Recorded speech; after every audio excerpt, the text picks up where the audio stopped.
Aku menatap tagihan 5 juta itu. Hinaan, jelek, darinya masih terngiang di telingaku. Rangga tertawa puas meninggalkanku. Dia pikir aku hancur malam ini. Tak sadar aku sudah tahu semua kebohongannya selama ini. Tak kusangka.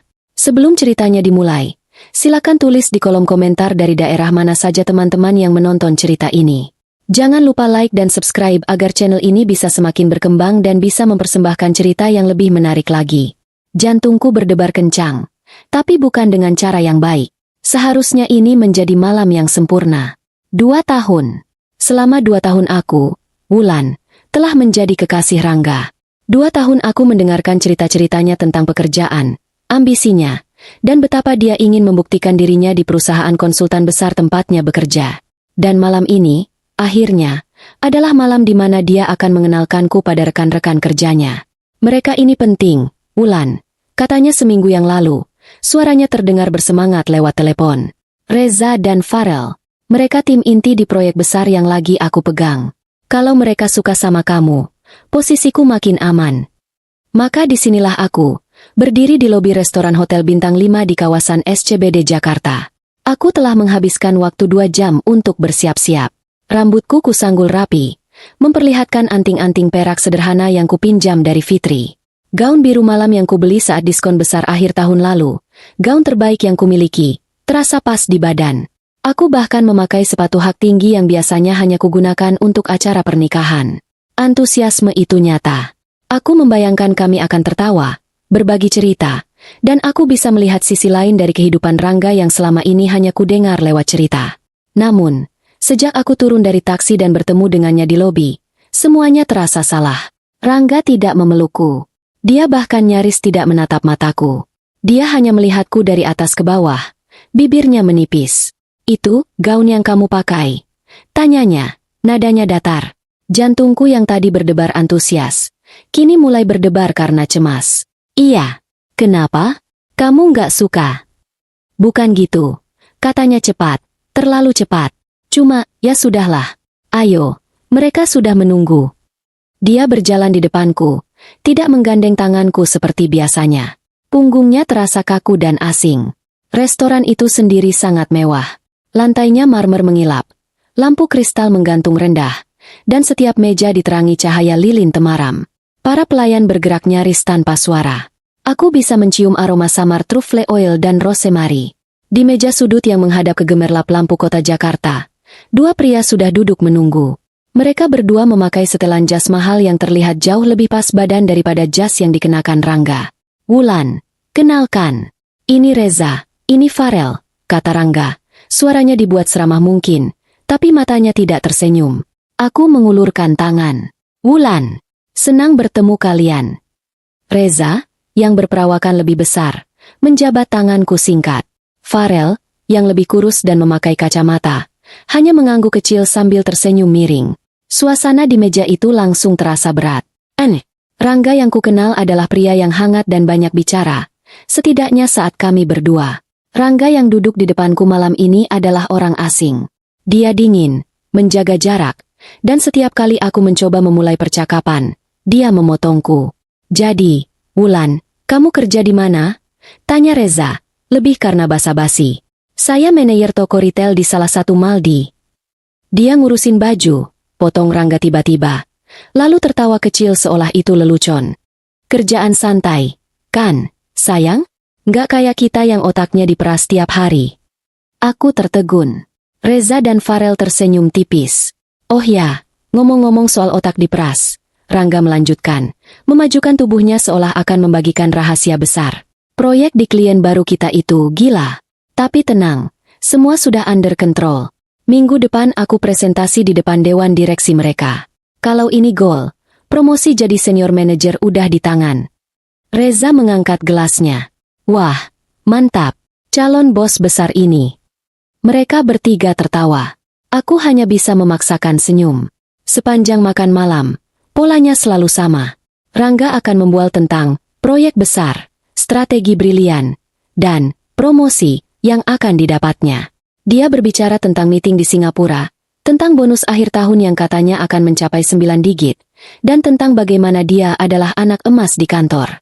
Dan setiap kali dia selesai membual, dia akan melirikku, seolah mencari cara untuk meremehkanku.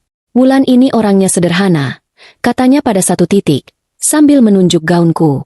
Lihat aja pakaiannya. Aku selalu bilang sama dia, Wulan, kamu itu harusnya lebih berkelas. Tapi ya, mau gimana lagi? Manajer toko retail kan gajinya nggak seberapa. Wajahku memanas. Ini bukan sindiran lagi. Ini penghinaan terang-terangan. Aku melihat ke arah Reza dan Farel, mencari pertolongan. Tapi mereka hanya sibuk dengan steak di piring mereka. Terlihat jelas menikmati pertunjukan. Oh ya? Tanyaku, berusaha menjaga suaraku tetap tenang. Pekerjaanku mungkin gak semewah kamu, Rangga. Tapi aku jujur. Aku manajer, dan aku bangga dengan timku. Rangga mendengus. Manajer toko. Mengatur anak-anak SPG.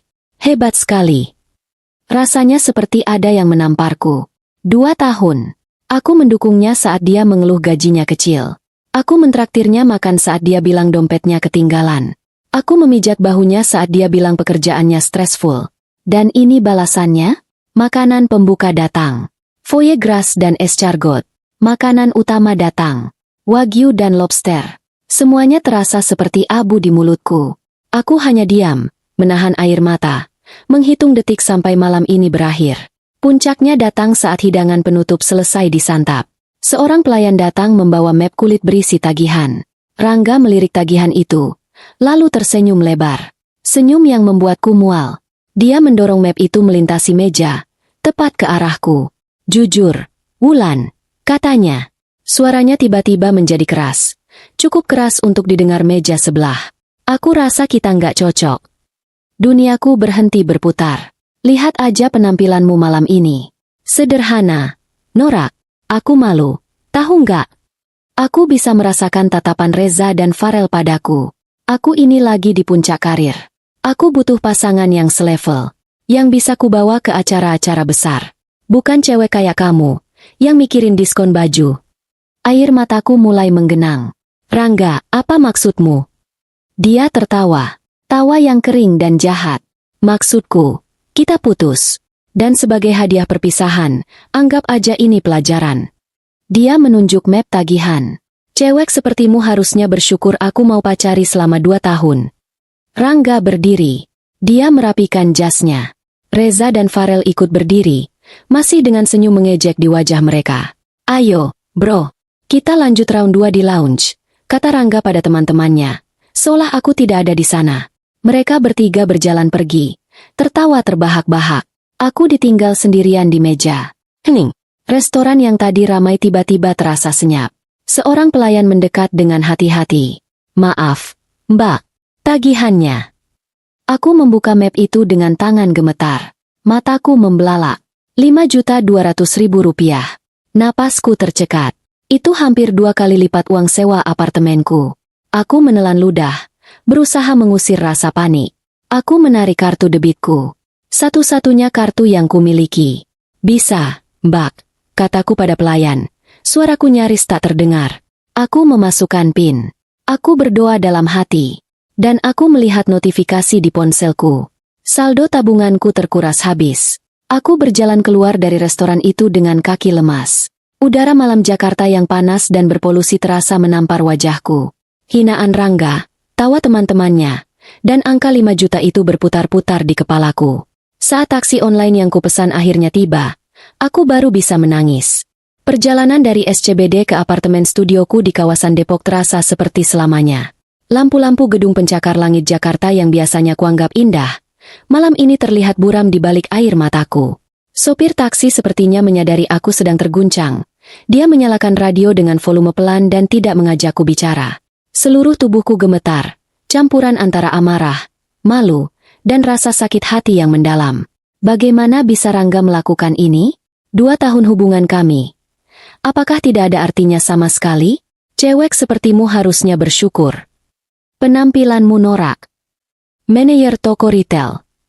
Setiap kata-katanya menghantamku lagi dan lagi. Aku merasa bodoh. Sangat bodoh karena telah berdandan begitu antusias. Bodoh karena telah percaya pada janjinya. Bodoh karena telah membiarkan dia meremehkan pekerjaanku selama ini, Meskipun aku selalu menganggapnya sebagai lelucon kecil yang tidak berbahaya. Sampai di depan gedung apartemenku, aku hampir tidak bisa berjalan lurus. Tanganku gemetar hebat saat mencari kunci di dalam tas. Begitu pintu terbuka, aku melempar tasku ke lantai dan tubuhku luruh di sofa. Tangis yang kutahan di taksi kini meledak.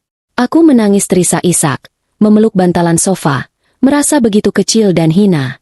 Di tengah isak tangisku, aku teringat satu orang. Satu-satunya orang yang akan mengerti.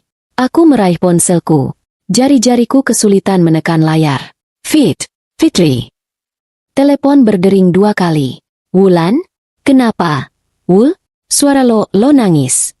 Suara Fitri di seberang sana langsung terdengar panik. Fitri adalah sahabatku sejak kuliah. Dia tenang, rasional, dan kebalikan total dariku yang lebih perasa. Aku tidak bisa menjawab. Aku hanya bisa menangis lebih keras. Wulan, lo di mana? Lo aman? Jangan bikin gue takut. Apartemen, aku di apartemen. Ujarku terbata-bata. Gue kesana sekarang. Jangan kemana-mana. Kunci pintu. Klik. Telepon ditutup. 40 menit kemudian, bel apartemenku berbunyi. Aku menyeret kakiku ke pintu, membukanya. Fitri berdiri di sana. Wajahnya penuh kekhawatiran. Dia masih memakai piyama gambar kucing dan jaket driver ojek online yang sepertinya dia pinjam. Dia pasti langsung melompat ke ojek begitu aku telepon. Di tangannya, sebuah kantong plastik kresek. Martabak keju, katanya singkat. Lo pasti belum makan. Melihat wajahnya, melihat martabak yang dibawanya, pertahananku runtuh lagi. Fitri tidak berkata apa-apa. Dia masuk, mengunci pintu di belakangnya, menaruh martabak di meja, lalu memelukku erat. Aku menangis di bahunya, menumpahkan semua kekacauan malam ini. Setelah beberapa menit, tangisku mereda menjadi isapan tangis kecil. Fitri melepaskan pelukannya, menuntunku ke sofa. Minum dulu, katanya, menyodorkan sebotol air mineral yang sepertinya dia beli di bawah. Aku minum sedikit. Tenggorokanku kering dan sakit. Sekarang, kata Fitri, duduk di depanku, matanya menatapku tajam. Ceritain pelan-pelan. Siapa yang bikin lo kayak gini? Si Rangga. Aku mengangguk, dan aku menceritakan semuanya. Dari antusiasmeku bersiap-siap, sikap dingin Rangga di lobi, sindirannya tentang gaunku, perkenalan canggung dengan Reza dan Farel. Aku menceritakan bagaimana dia membual tentang promosi dan proyek besarnya, sambil terus-menerus meremehkan pekerjaanku. Saat aku sampai pada bagian di mana dia mendorong tagihan 5 juta itu ke arahku, suara Fitri yang biasanya tenang, berubah. Dia ninggalin lo bayar berapa? 5 juta, Fit. 5.200.000. Bisiku. Bajingan, desis Fitri. Kata itu keluar dari mulutnya seperti racun. Aku melanjutkan ceritaku, tentang bagaimana dia bilang aku, norak, gak selevel, dan bagaimana dia dan teman-temannya pergi sambil tertawa. Setelah aku selesai bercerita, ruangan itu hening sejenak. Aku menunggu Fitri menghiburku, mengatakan bahwa aku pantas mendapatkan yang lebih baik. Tapi Fitri tidak melakukan itu. Wajahnya mengeras. Rahangnya mengatup. Dia berdiri dan mulai mondar-mandir di apartemenku yang sempit. Sudah kuduga, bentaknya tiba-tiba, membuatku terlonjak kaget. Sudah kuduga si brengsek itu ada udang di balik batu. Aku bingung. Maksud lo? Lo tahu sesuatu? Fitri berhenti mondar-mandir. Dia menatapku. Matanya berkilat marah. Wulan, maafin gue. Seharusnya gue bilang ini dari lama. Tapi gue pikir, gue nggak mau ikut campur urusan kalian. Gue pikir lo cukup pintar buat lihat belangnya. Lihat apa? Fit? Belang apa? Fitri menarik napas panjang. Lo tahu Arga, kan? Teman gue di komunitas fotografi. Aku mengangguk samar. Aku ingat Fitri pernah menyebut nama itu. Pria pendiam yang beberapa kali ikut hunting foto bareng Fitri. Arga, lanjut Fitri. Dia kerja di kantor yang sama dengan Rangga. Jantungku serasa berhenti berdetak. Gue nggak pernah cerita detail ke lo, karena gue pikir nggak penting. Tapi beberapa minggu lalu, Arga cerita. Dia nggak kenal Rangga secara pribadi, tapi dia tahu reputasinya. Waktu gue nggak sengaja sebut nama pacar lo, Rangga, Arga langsung kaget. Kaget kenapa? Tanyaku. Suaraku nyaris tak terdengar. Fitri duduk di sampingku lagi. Dia menggenggam tanganku. Wulan, dengar baik-baik. katanya serius. Rangga itu bohong. Semuanya. Bohong gimana? Dia bukan manajer pemasaran. Aku terdiam. Kata Arga. Fitri melanjutkan, suaranya pelan tapi tegas. Rangga itu cuma asisten administrasi di departemen IT. Bukan pemasaran. Administrasi. Asisten administrasi. Bukan manajer pemasaran. Dan soal promosi, lanjut Fitri, seolah dia belum selesai menghancurkan duniaku. Itu kebohongan terbesar. Arga bilang, Rangga itu justru lagi dalam masa percobaan. Kinerjanya buruk banget. Dia sering salah input data, telat masuk, dan katanya sering ketahuan bohong kecil-kecilan sama atasannya. Tubuhku mendingin. Rasanya seolah ada yang menyiramku dengan air es. Dia nggak lagi pegang proyek besar. Bisikku. Fitri menggeleng. Nggak ada, kata Arga. Kerjaan dia itu sebatas data entry dan pesan alat tulis kantor. Dia nggak mungkin presentasi di depan dewan direksi. Dia bahkan nggak diizinkan ikut meeting tim. Aku terdiam. Benar-benar diam. Semua potongan puzzle itu kini menyatu. Semua cerita sukses Rangga selama 2 tahun ini, kebohongan. Lemburnya yang mendadak, mungkin dia malu pulang cepat karena tidak ada pekerjaan. Ceritanya tentang anak buah yang harus dia briefing. Mungkin dia sedang mengajari office bu cara memakai mesin fotokopi. Promosi, proyek besar, mobil kantor yang katanya dia pakai. Bohong, bohong, semuanya bohong. Air mataku yang tadi sudah kering, kini mengalir lagi. Tapi ini bukan tangisan kesedihan. Ini tangisan amarah. Tangisan karena merasa bodoh. Dia tidak hanya menghinaku. Dia menghinaku dengan uangku. Dia menghinaku untuk menutupi kebohongannya sendiri. Dia meremehkan pekerjaanku sebagai manajer toko. Padahal pekerjaannya sendiri, asisten administrasi yang terancam dipecat. Rasa sakit hati itu berubah menjadi sesuatu yang lain. Sesuatu yang dingin dan tajam. Dia menghinaku, kataku pada Fitri. Suaraku bergetar karena marah. Dia bilang aku nggak selevel. Dia bilang aku norak. Padahal dia seorang pembohong pengecut. Potong Fitri. Dia malu sama dirinya sendiri. Dan dia melampiaskannya ke kamu. Fitri benar. Rangga tidak mencampakanku karena aku jelek atau nggak selevel. Dia mencampakanku dengan cara sekejam itu karena dia tahu kebohongannya tidak bisa dipertahankan lagi. Dia perlu menghancurkanku lebih dulu sebelum aku sadar siapa dia sebenarnya. Malam itu, di apartemen studioku yang sempit, sambil memakan martabak keju yang mulai dingin, aku bukan lagi Wulan yang patah hati. Aku adalah Wulan yang membuka mata. Dan aku adalah Wulan yang ingin tahu seberapa dalam lubang yang telah digali Rangga untuk dirinya sendiri. Matahari pagi di Depok menyorot tajam, menembus tirai tipis apartemenku. Aku tidak tidur. Semalam, setelah Fitri pulang, setelah kami menghabiskan martabak keju dingin itu sambil menyusun kepingan teka-teki kebohongan Rangga, aku hanya duduk di sofa, menatap dinding. Setiap jam, babak baru kemarahan menggantikan babak kesedihan.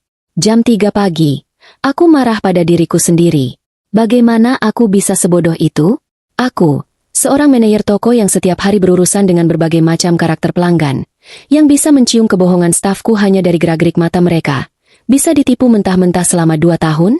Tanda-tandanya pasti ada. Aku hanya menolak untuk melihatnya. Jam 4 pagi, aku marah pada Fitri. Kenapa dia tidak memberitahuku lebih awal?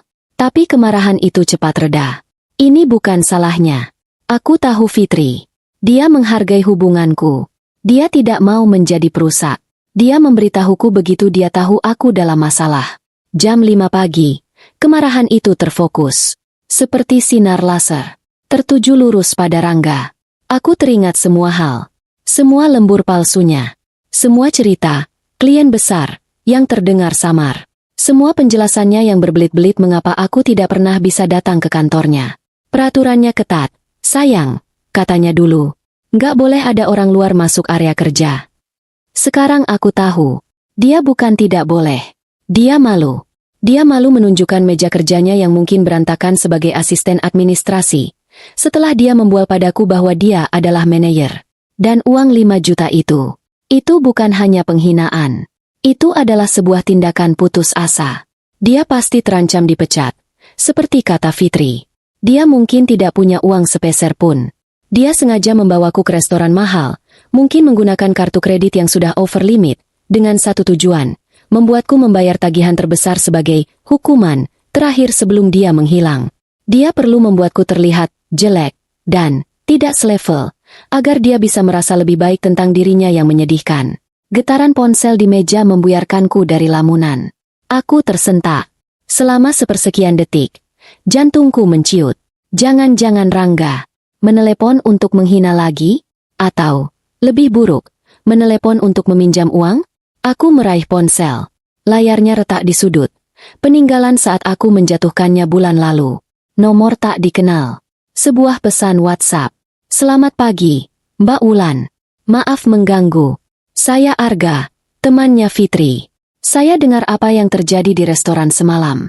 Saya rasa ada yang perlu Mbak tahu. Arga, nama itu lagi. Sumber informasi Fitri. Tanganku mulai gemetar.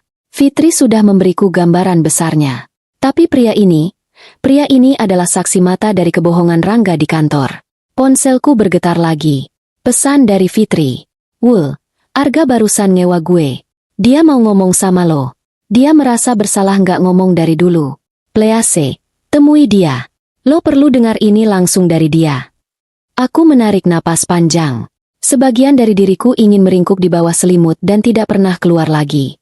Tapi bagian lain, bagian yang telah membayar 5 juta rupiah untuk sebuah pelajaran, tahu aku harus melakukan ini. Aku harus tahu segalanya. Di mana? Balasku pada Arga. Kami setuju untuk bertemu di kedai kopi kecil yang tidak jauh dari apartemenku. Tempat itu tenang, tidak terlalu ramai di jam kerja, dan menyajikan kopi susu gula aren yang tidak terlalu mahal. Aku memakai pakaian paling biasa yang kumiliki, kaos oblong dan celana jeans. Aku tidak berdandan. Aku hanya mencuci muka dan mengikat rambutku asal-asalan. Aku tidak peduli lagi soal penampilan. Aku tiba 5 menit lebih awal. Memesan es kopi hitam, tanpa gula. Aku butuh sesuatu yang pahit. Tepat jam 11 siang, seorang pria masuk. Dia tampak ragu-ragu, melihat sekeliling, lalu matanya tertuju padaku. Dia cocok dengan deskripsi Fitri. Tidak tinggi, tidak pendek, berperawakan biasa, berkacamata, dan membawa tas ransel yang terlihat berat. Dia tampak seperti pria baik gagal pacaran, tipe yang akan selalu ada di friendzone. Dia tampak jujur. Mbak Wulan? Tanyanya pelan saat tiba di mejaku. Arga, kataku, tidak tersenyum. Silakan duduk. Dia menarik kursi di depanku, terdengar derit pelan. Suasana langsung canggung. Dia tidak memesan, hanya meletakkan tangannya di atas meja. Makasih, Mbak, sudah mau ketemu, katanya. Suaranya gugup. Saya beneran gak enak. Saya gak mau ikut campur. Tapi Fitri sudah cerita. Potongku. Dia bilang kamu kerja di kantor yang sama dengan Rangga. Di tim yang sama. Arga mengangguk. Dia melepas kacamatanya, membersihkannya di ujung kaosnya, lalu memakainya lagi. Sebuah gerakan gugup. Nggak persis satu tim, Mbak. Tapi departemen kami sama. Saya di tim support it. Dia di administrasi. Meja kami ya, saling kelihatan. Saya tahu dia pacar Mbak Wulan. Karena maaf dia pernah pamer foto Mbak ke anak-anak. Perutku terasa mulas. Pamer? Iya. Dia bilang, lihat cewek gue. Menir. Cantik, kan? Dia selalu bilang begitu. Seolah-olah punya pacar manajer itu pencapaian terbesar dia. Ini informasi baru. Jadi, dia menggunakanku sebagai trofi di kantor. Sambil meremehkan pekerjaanku di belakangku. Arga, kataku. Suaraku terdengar lebih dingin dari yang kuduga. Aku nggak punya banyak waktu. Fitri bilang Rangga bohong soal pekerjaannya. Seberapa parah? Arga menelan ludah. Dia menatap cangkir kopiku, lalu menatap mataku. Parah, Mbak. Dan dia mulai bercerita. Bukan sebagai gosip, tapi sebagai laporan fakta yang menyedihkan. Dia menceritakan bahwa Rangga memang asisten administrasi. Pekerjaannya, seperti yang Fitri katakan, adalah mengurus data entry, memesan alat tulis kantor, dan memastikan mesin fotokopi punya kertas. Dia nggak pernah pegang klien, Mbak. Nggak pernah. Presentasi terjauh yang pernah dia lakukan itu di depan manajer kami, menjelaskan kenapa dia pesan spidol Witeboard yang salah merek. Arga menceritakan soal promosi. Justru sebaliknya, Mbak. Dia sudah dapat SP2. Surat peringatan kedua. Yang pertama karena dia salah input data payroll 3 kali. Hampir satu departemen gajinya telat. Yang kedua, dia ketahuan memalsukan tanda tangan manajer untuk reimburse bensin. Padahal dia ke kantor naik KRL. Aku memejamkan mata sejenak. Ya Tuhan, memalukan. Dia lagi dalam masa percobaan 3 bulan. Bulan ini terakhir. Jujur, Mbak, semua orang di tim kami tahu dia nggak akan diperpanjang. Bos kami sudah cari penggantinya.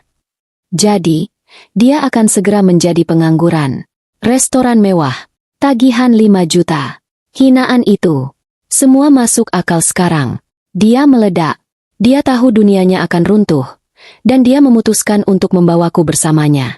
Kenapa dia lakukan ini ke aku? Bisikku, lebih pada diriku sendiri. Kenapa di restoran itu? Arga tampak sangat tidak nyaman. Dia menggeser kursinya. Mbak, ini bagian yang paling berat. Apa? Tanyaku tajam.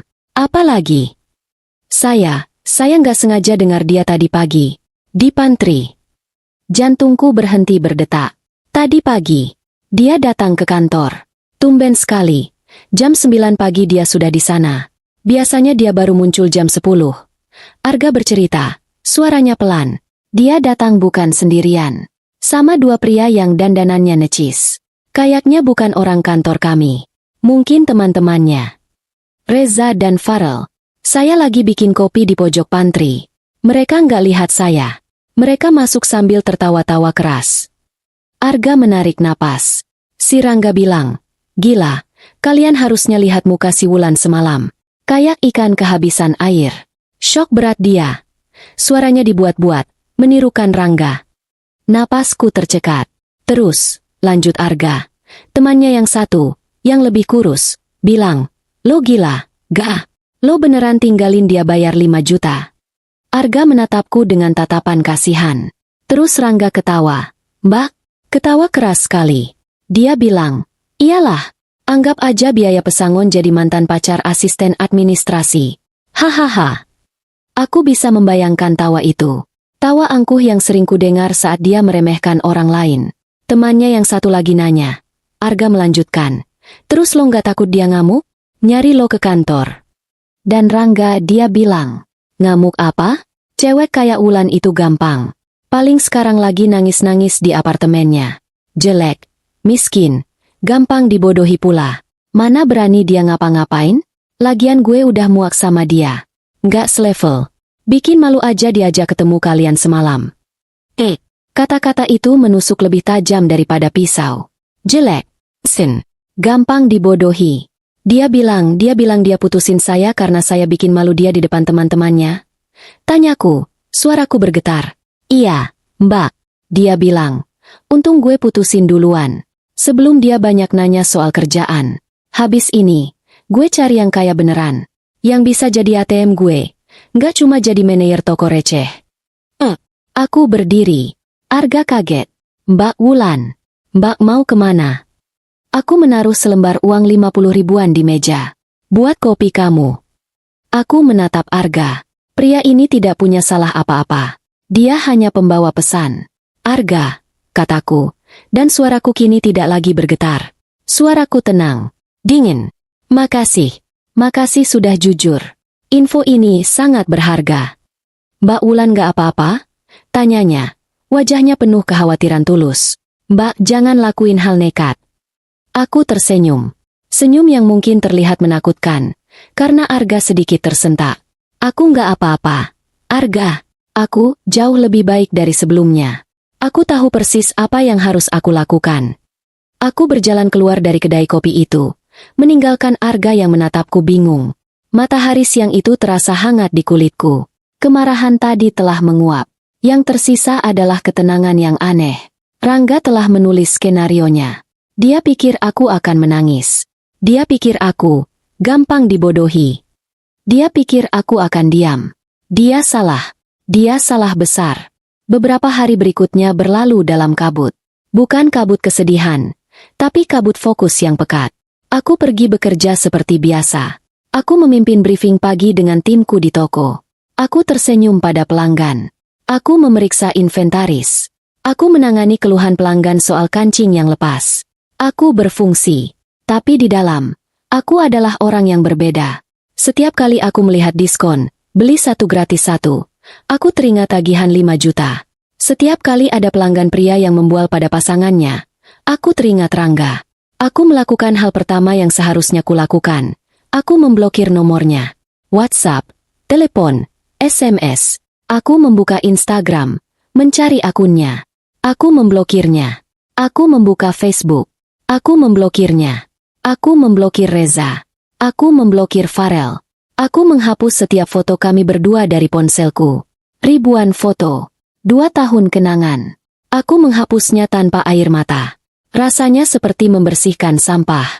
Fitri meneleponku setiap malam. Gimana? Tanyanya. Aman. Jawabku. Lo yakin? Nggak nangis? Nggak butuh es krim? Nggak, Fit. Anehnya, gue lega. Gue kayak baru keluar dari penjara yang nggak gue sadari. Bagus, kata Fitri. Terus, rencana lo apa? Belum tahu, kataku. Tapi gue ngerasa ini belum selesai. Dan aku benar. Itu terjadi pada hari Rabu malam. Seminggu persis setelah malam di restoran itu. Aku baru saja selesai menghitung sisa uang di dompetku.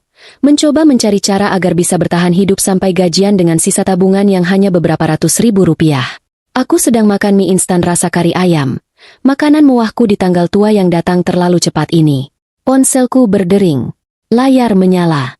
Nomor tak dikenal. Bukan nomor Rangga. Bukan nomor Arga. Jantungku berdebar sedikit. Penagih utang? Aku tidak punya utang. Dengan ragu, aku mengangkatnya. Halo. Hening sejenak di seberang sana, hanya terdengar suara gemerisik. Lalu, suara wanita yang hangat dan familiar menyapaku. Halo, Wulan? Ini Ibu Karina. Nak. Tubuhku membeku. Mie yang sudah ada di sendokku jatuh kembali ke mangkuk. Ibu Karina. Ibunya Rangga. Selama 2 tahun, Ibu Karina adalah pelarianku. Dia adalah bukti bahwa Rangga berasal dari keluarga yang baik. Ibu Karina sangat baik padaku. Dia selalu memujiku. Wulan ini calon mantu idaman ibu, katanya berkali-kali. Dia sering mengirimi aku resep rendang. Dia selalu membelaku jika Rangga mengeluhkanku. Dan sekarang dia menelepon. Apa yang harus kukatakan? Apa Rangga sudah menceritakan versinya? Apakah Ibu Karina menelepon untuk memakiku? Oh halo, Ibu. Jawabku, berusaha membuat suaraku senormal mungkin. Apa kabar, Bu? Baik, Nak. Alhamdulillah, suaranya terdengar ceria. Sama sekali tidak ada nada marah. Ya ampun, Wulan, Ibu kangen sekali. Kamu kemana aja? Kok jarang telepon Ibu? Rangga juga dibilangin suruh aja kamu ke rumah. Katanya kamu sibuk terus di toko. Napasku tertahan. Sibuk terus. Jadi, itu alasan yang Rangga berikan. Iya, Bu. Maaf, akhir-akhir ini lagi sibuk sekali di toko. Banyak urusan. Balasku, berbohong. Pasti, kamu kan calon manajer hebat. Puji Ibu Karina. Aku meringis. Bahkan ibunya sendiri dicekoki cerita bohong. Nah, Wulan, Ibu telepon ini mau ngingetin. Jangan lupa, ya, Sabtu ini. Alisku bertaut. Sabtu ini? Ada apa, Bu? Ibu Karina tertawa di seberang sana. Tawa renyah yang biasanya membuatku ikut tersenyum. Malam ini, tawa itu membuatku mual. Ya ampun, kamu ini. Masa lupa? Kan pesta ulang tahunnya si Rangga. Di rumah kita di Depok. Keluarga besar semua datang. Loh, dari Bandung, dari Bogor. Kamu harus datang. Kami sekeluarga kangen banget sama kamu. Adik-adiknya Rangga juga nanyain kamu terus. Ulang tahun. Sabtu ini. Duniaku serasa berputar pelan. Rangga. Dia tidak memberitahu keluarganya. Dia putus denganku seminggu yang lalu dengan cara paling brutal yang bisa dibayangkan. Dan dia tidak bilang apa-apa pada ibunya.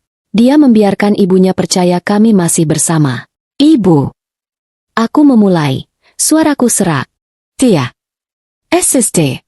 Ibu belum selesai. Potong Ibu Karina. Nadanya penuh semangat. Oh iya. Ibu hampir lupa. Ini yang paling penting. Aku diam. Menunggu. Rangga itu bilang ke ayah sama ibu. Katanya kalian berdua ada kabar gembira. yang mau diumumkan di pesta nanti. Hening. Aku bisa mendengar suara detak jam dinding di kamarku. Aku bisa mendengar suara motorku di luar. Aku bisa mendengar suara darahku sendiri yang menderu di telingaku. Gembira. Apa, Bu? Bisikku. Kabar gembira. Nak, ibu nggak sabar banget. Ayah juga. Kami kira, ibu nggak mau nebak-nebak. Tapi kami harapannya sih kalian mau umumkan tanggal pernikahan. Ya kan? Aduh, ibu senang sekali. Nak, akhirnya anak ibu yang satu itu dewasa juga. Getaran di tanganku begitu hebat sampai ponselku hampir jatuh. Ini di luar batas. Ini bukan lagi sekadar kebohongan. Ini level manipulasi yang berbeda. Rangga tidak hanya berbohong padaku. Dia tidak hanya berbohong pada rekan kerjanya. Dia berbohong pada orang tuanya sendiri. Dia pasti tahu dia akan dipecat. Dia pasti tahu dia tidak punya apa-apa. Jadi, apa rencananya? Mengumumkan kabar gembira palsu di depan keluarganya untuk apa? Untuk meminjam uang? Untuk mengulur waktu? Dan dia menggunakan aku. Dia menggunakan namaku, menggunakan reputasiku yang baik di mata keluarganya sebagai jaminan atas kebohongan terbarunya. Dia mengira aku tidak akan pernah tahu. Dia mengira aku sedang sibuk menangis di apartemenku yang sempit, terlalu hancur untuk dihubungi oleh siapapun. Tiba-tiba, semuanya menjadi sangat jernih. Aku harus membuat keputusan. Aku bisa saja bilang, "Maaf, Bu, saya dan Rangga sudah putus." Dia mencampakkan saya di restoran dan meninggalkan saya bayar tagihan 5 juta. Ibu Karina pasti akan syok. Pesta itu akan hancur. Rangga akan ketahuan. Tapi itu akan membuatku terlihat seperti wanita patah hati yang mengamuk. Rangga bisa dengan mudah memutarbalikkan fakta. Dia gila, Bu. Dia nggak terima aku putusin. Atau, aku bisa diam saja. Tidak datang. Mematikan ponselku. Rangga akan bebas mengarang cerita apapun tentangku. Wulan sakit, Bu. Atau, Wulan nggak bisa dihubungi. Dia ada masalah di kerjaan. Dia akan mengendalikan narasinya. Atau, ada pilihan ketiga. Aku menarik napas dalam-dalam, memaksakan suaraku agar terdengar semanis mungkin. Manis, tapi sedikit malu-malu. Oh, kabar gembira itu, kataku, tertawa kecil. Ibu bisa aja. Iya, Bu, tentu saja. Kami memang menyiapkan kejutan kecil buat keluarga. Tuh kan, Ibu tahu. Teriak Ibu Karina di seberang sana, begitu gembira. Aduh, Ibu senang sekali. Ya sudah, pokoknya Ibu tunggu ya. Nak, Sabtu malam, jam 7. Dandan yang cantik. Ya, pakai gaun terbaikmu. Ini malam spesial kalian. Pasti, Bu, kataku. Pasti spesial. Sampai ketemu, Wulan sayang. Assalamualaikum. Waalaikumsalam. Jawabku. Telepon ditutup. Aku meletakkan ponselku di meja. Aku menatap mangkuk mie instanku yang sudah mengembang dan dingin. Rangga tidak hanya menghinaku. Dia tidak hanya mencampakkanku. Dia tidak hanya menipuku. Dia memberiku undangan. Dia mengundangku ke pestanya sendiri. Dia menjadikanku bagian dari kejutan terbesarnya. Dia pikir aku adalah pion yang bodoh dalam permainannya. Sebuah senyuman pelan terbentuk di bibirku. Senyuman yang tidak pernah kurasakan sebelumnya. Dingin, tajam, dan penuh antisipasi. Oh, aku akan datang, Rangga. Bisikku pada apartemenku yang kosong. Aku akan datang ke pesta ulang tahunmu. Aku mengambil ponselku lagi. Jari-jariku menekan nomor Fitri. Fit, lo sibuk nggak Sabtu malam? Nggak, jawab Fitri. Kenapa? Mau ngajak gue bakar-bakar foto? Nggak, kataku. Berdiri. Gue diundang ke pesta ulang tahun Rangga. Hening sejenak. Apa? Wulan, jangan gila. Lo nggak akan. Oh, gue akan datang, potongku. Dan aku nggak akan datang sendirian. Gue butuh bantuan lo. Dan gue rasa kita juga butuh bantuan temanmu, si Arga. Telepon itu masih ada di genggamanku. Layarnya sudah gelap. Aku berdiri di tengah apartemenku yang sunyi. Suara Ibu Karina yang ceria, yang penuh harap, masih terngiang-ngiang. Kabar gembira. Umumkan tanggal pernikahan. Dandan yang cantik ya. Ini malam spesial kalian. Gila, Kata itu bahkan tidak cukup untuk menggambarkannya. Rangga tidak hanya pembohong, dia gila.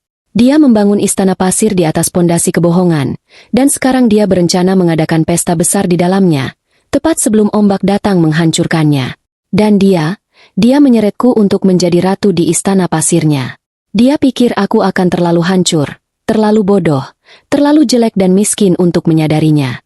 Kemarahan dingin yang kurasakan sejak bertemu Arga kini berubah menjadi sesuatu yang lain. Sesuatu yang solid. Sebuah tujuan. Aku menelepon Fitri. Fit, lo sibuk nggak Sabtu malam? Nggak, jawab Fitri dari seberang. Suaranya terdengar lelah. Dia mungkin baru pulang kerja. Kenapa? Mau ngajak gue bakar-bakar foto? Nggak, kataku. Suaraku datar. Gue diundang ke pesta ulang tahun Rangga. Hening. Aku bisa mendengar Fitri berhenti bernapas sejenak. Apa? Wulan, jangan gila. Lo nggak akan. Oh, gue akan datang, potongku. Ibunya sendiri yang telepon. Dia nggak tahu kami putus. Dia pikir kami mau mengumumkan kabar gembira. Kabar gembira jangan bilang. Dia mikir kami mau ngumumin tanggal nikah. Fit. Aku mendengar Fitri mengumpat keras. Umpatan yang panjang dan kreatif. Bajingan tengik. Brengsek. Dia mau ngapain? Mau pura-pura nikah sama lo buat morotin orang tuanya. Itu yang gue pikirin, kataku. Dia mau dipecat. Dia butuh uang. Dan dia pakai gue sebagai tameng. Dia pikir gue lagi nangis di pojokan kamar. Lo beneran mau datang? Suara Fitri kini terdengar cemas. Itu rumah keluarganya. Itu kandang singa. Mereka semua akan bela dia. Justru itu, kataku. Aku nggak akan bikin keributan. Aku nggak akan teriak-teriak. Aku cuma akan datang. Sesuai undangan ibunya. Tapi, gue nggak bisa sendirian. Gue butuh bantuan lo. Dan gue rasa, kita juga butuh bantuan temanmu, si Arga. Ada jeda lagi. Lalu Fitri berkata, gue tahu tempat yang pas. Besok, jam makan siang. Di warung soto belakang kantor gue. Nggak ada yang akan dengerin kita di sana. Gue akan hubungi Arga. Keesokan harinya, di tengah keramaian jam makan siang dan aroma kuah soto yang mengepul, kami bertiga duduk di meja pojok yang sempit. Aku, Fitri, dan Arga. Arga terlihat sangat tidak nyaman. Dia memesan es teh tawar dan belum menyentuhnya sama sekali. Dia tampak seperti pria yang lebih suka berurusan dengan kabel server daripada drama manusia. Jadi, Arga memulai dengan gugup, membetulkan letak kacamatanya. Mbak Wulan beneran mau datang ke pestanya? Aku mengangguk. Arga, makasih sudah mau ketemu. Aku tahu ini aneh. Aku tahu ini bukan urusan kamu. Dia dengar apa yang lo bilang. Potong Fitri. Tidak sabar. Sekarang, jelasin ke dia bagian kabar gembira itu. Aku menceritakan ulang isi teleponku dengan Ibu Karina. Kata demi kata. Tentang antusiasme ibunya. Tentang pesta keluarga besar. Dan puncaknya, harapan soal pengumuman tanggal pernikahan. Saat aku selesai, Fitri menatap Arga. Lihat, kan? Ini gila. Arga melepaskan kacamatanya, memijat pangkal hidungnya. Dia terlihat lelah, seolah dia tiba-tiba menanggung beban dunia.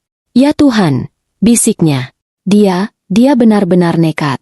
Dia kan, hari Senin itu hari terakhir dia di kantor. Maksudnya, deadline masa percobaannya habis. Pak Hendra, bos kami, harus setor dokumen pemecatan dia ke HRD hari Senin pagi. Ini informasi baru. Jadi, waktunya sudah pasti. Dia tahu itu, kata Arga. Dia pasti tahu. Ini pasti rencana terakhirnya. Dia mau pakai kabar gila soal pernikahan ini untuk minta uang ke orang tuanya. Buat modal nikah. Buat DP rumah. Sesuatu untuk dia pegang sebelum dia resmi jadi pengangguran. Tepat, kataku. Dan dia pakai aku sebagai jaminannya. Karena ibunya percaya sama aku. Dia pikir aku akan terlalu takut, atau terlalu malu, untuk membantah. Jadi, apa rencana lo? Tanya Fitri, mencondongkan tubuhnya ke depan. Lo masuk, terus di tengah-tengah acara tiup lilin lo teriak. Dia pembohong, gitu? Bawa toa sekalian. Aku menggeleng. Enggak, Fit. Itu yang dia harapkan. Dia ingin aku terlihat seperti mantan pacar gila. Dia akan dengan mudah bilang ke keluarganya, "Lihat kan, Bu, dia nggak terima aku putusin, makanya dia ngamuk dan ngarang cerita." Selesai, aku yang akan diusir, dia akan jadi korban. Benar, kata Arga pelan. Mbak Wulan benar. Kalau cuma kata-kata Mbak lawan kata-kata dia di depan keluarganya, Mbak akan kalah. Jadi gimana dong? Geram Fitri, kita biarin aja dia menang. Enggak, kataku. Aku cuma akan datang. Aku akan jadi Wulan yang mereka kenal. Manis, sopan, calon mantu idaman. Aku akan duduk di sana. Aku akan tersenyum. Dan aku akan menunggu. Aku akan menunggu dia mengumumkan kabar gembira itu. Terus? Tanya Fitri. Waktu dia ngomong, aku akan bilang, "Maaf, Mas Rangga. Kayaknya ada salah paham." Nang, dingin. Di depan semua orang. Dia akan tetap ngelak, bantah Arga. Dia akan bilang Mbak Wulan lagi. Ngambek. Dia jago banget memutarbalikkan fakta. Di kantor juga begitu. Ruangan itu hening sejenak. Hanya terdengar denting sendok dan mangkuk. Mereka berdua benar. Aku butuh sesuatu yang lebih. Sesuatu yang tidak bisa dibantah. Sesuatu yang resmi. Mataku beralih ke Arga. Arga, kataku pelan. Kamu bilang bos kamu, Pak Hendra, harus menyerahkan dokumen pemecatannya hari Senin. Arga mengangguk. Iya, tapi ada masalah. Masalah apa? Rangganya ngilang. Aku dan Fitri saling pandang. Maksudnya? Tanya Fitri. Sejak hari Rabu, sehari setelah dia pamer di pantry soal restoran itu, dia nggak masuk kerja. Di telepon kantor nggak diangkat. Di uang nggak dibalas. Dia pikir. Arga tersenyum kecut. Kalau dia nggak tanda tangan surat peringatan ketiga, atau surat pemecatannya, dia nggak bisa dipecat. Dia pikir dia bisa menghindar. Idiot, desis Fitri. Sangat. Setuju Arga. Dan Pak Hendra itu pusing 7 keliling. Dia benci urusan administrasi yang nggak beres. Dia dari kemarin ngomel-ngomel di kantor. Gimana caranya kek? Itu surat harus sampai ke tangan si Rangga sebelum Senin. Saya nggak mau urusan sama HRD gara-gara anak ini. Sebuah ide gila, tapi sangat jernih, mulai terbentuk di kepalaku. Aku menatap Arga. Bos kamu, lembur hari Sabtu. Arga tampak kaget dengan pertanyaanku. Iya, kebetulan. Sabtu ini ada jadwal maintenance server bulanan. Dia pasti ada di kantor. Kenapa, Mbak? Arga, kataku. Apa isi dokumen itu? Maksudku, apa yang harus Rangga tanda tangani? Surat pemutusan hubungan kerja, kata Arga lugas, disertai rincian pelanggarannya. SP1, SP2, pemalsuan tanda tangan kinerja buruk semuanya. Jantungku berdebar kencang. Ini dia, ini senjatanya. Arga, kataku lagi, suaraku nyaris berbisik. Bosmu, butuh seseorang untuk mengantarkan surat itu, kan? Karena Rangga tidak bisa dihubungi. Arga menatapku. Matanya membesar di balik kacamata. Dia mulai mengerti kemana arah pembicaraan ini. Mbak Wulan nggak? Bosmu benci Rangga. Lanjutku. Dia pasti akan senang sekali kalau tahu ada yang sukarela membantu mengantarkan dokumen itu ke alamat rumahnya. Memastikan dokumen itu diterima. Tapi, Mbak itu kan pesta keluarganya. Kata Arga gugup. Saya nggak bisa. Justru karena itu pesta keluarganya, kataku. Dia tidak akan bisa kabur. Dia tidak akan bisa menghindar. Dia akan ada di sana, dikelilingi orang-orang yang dia bohongi. Wul, ini gila, kata Fitri. Tapi matanya berbinar. Ini brilian. Arga masih ragu. Tapi saya? Kenapa saya? Pak Hendra bisa aja nyuruh satpam atau office boy. Dan mereka akan menyerahkannya di depan gerbang, kataku. Ibunya yang akan terima. Suratnya akan disimpan. Dan Rangga akan membukanya lusa, atau minggu depan. Rencananya tetap berjalan. Pestanya tetap sukses. Aku mencondongkan tubuhku ke arah Arga. Aku butuh seseorang yang mengantarkannya di waktu yang tepat. Waktu yang tepat. Jam 8 malam, kataku. Tepat di tengah-tengah jam makan malam. Saat semua keluarga besar berkumpul. Arga terdiam. Dia menatap es tehnya yang belum tersentuh. Aku bisa melihat pertarungan batin di wajahnya. Dia pria yang baik. Dia tidak suka masalah. Tapi dia juga pria yang jujur. Dia benci melihat ketidakadilan. Dia tahu kebenaran soal Rangga. Saya nggak tahu, Mbak, katanya. Kalau ketahuan, saya bisa kena masalah. Kamu nggak akan kena masalah, kataku, meyakinkan. Kamu cuma menjalankan perintah atasanmu. Pak Hendra menyuruhmu mengantar dokumen mendesak. Kamu datang.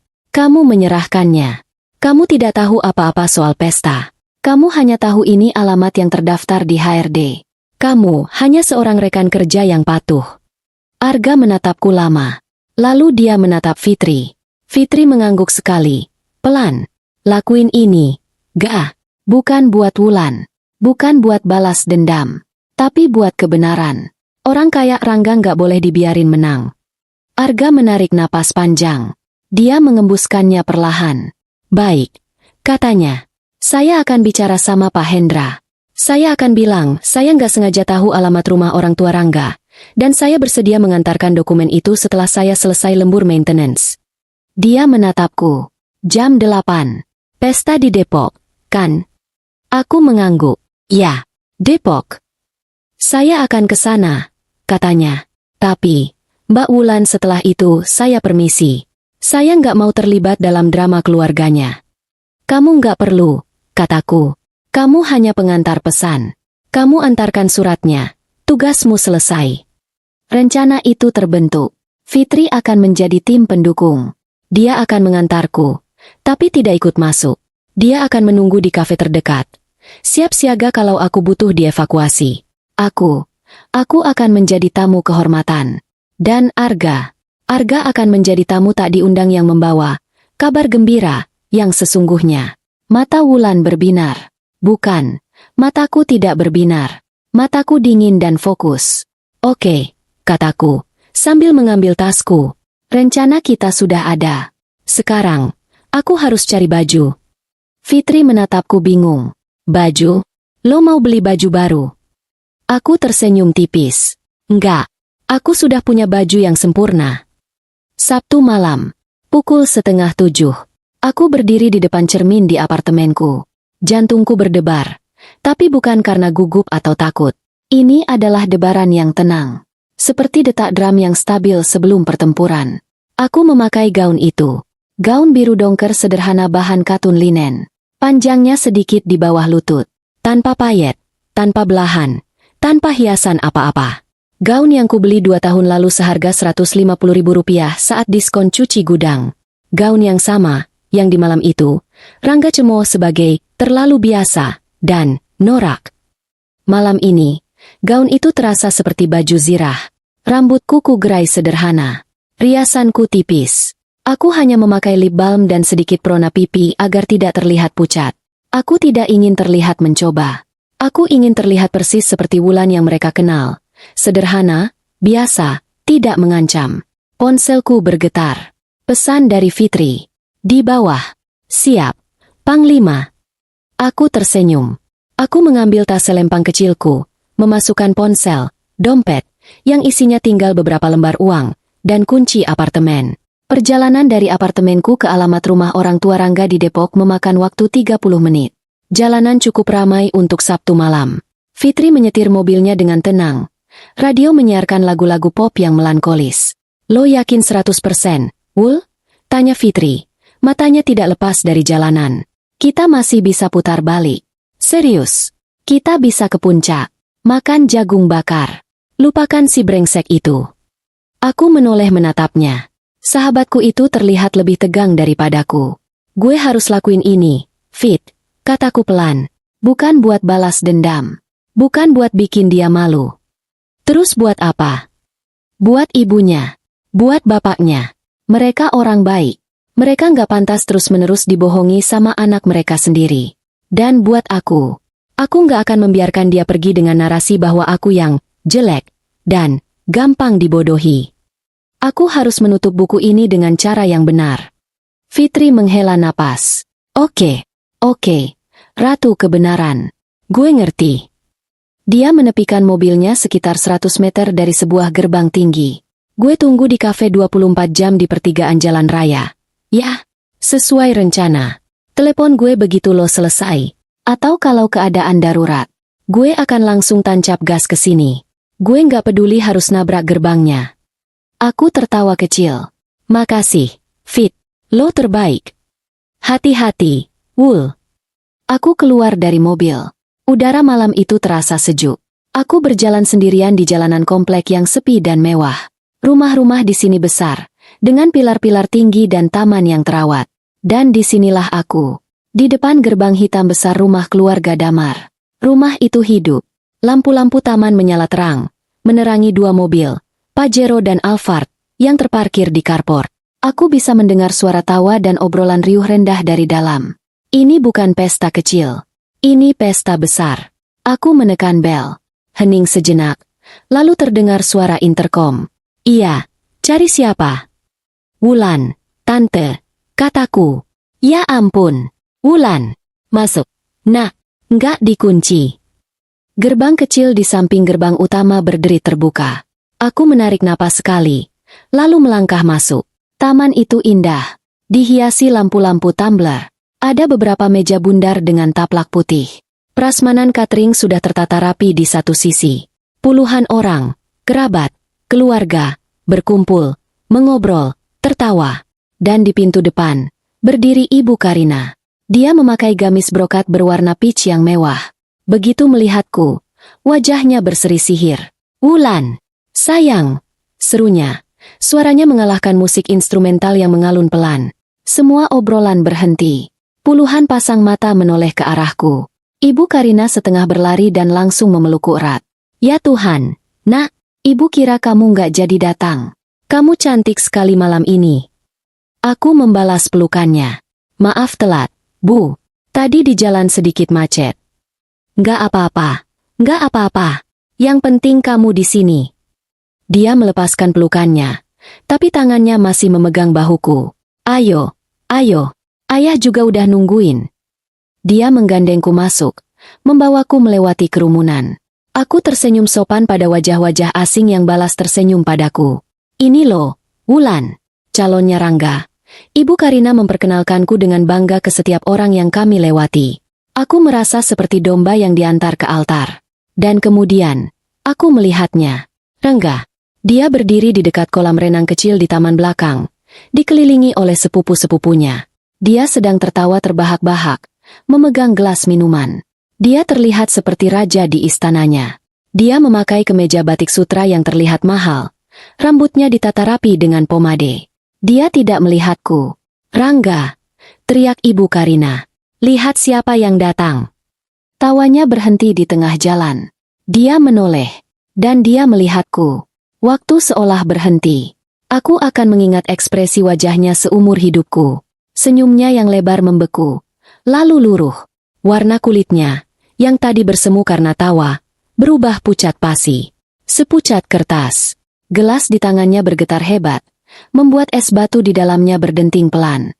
Matanya membelalak. Bukan kaget, bukan marah, tapi ketakutan. Ketakutan murni, seperti anak kecil yang tertangkap basah mencuri. Dia menatapku, lalu menatap ibunya yang sedang menggandengku mesra. Lalu kembali menatapku. Dia pikir aku hantu.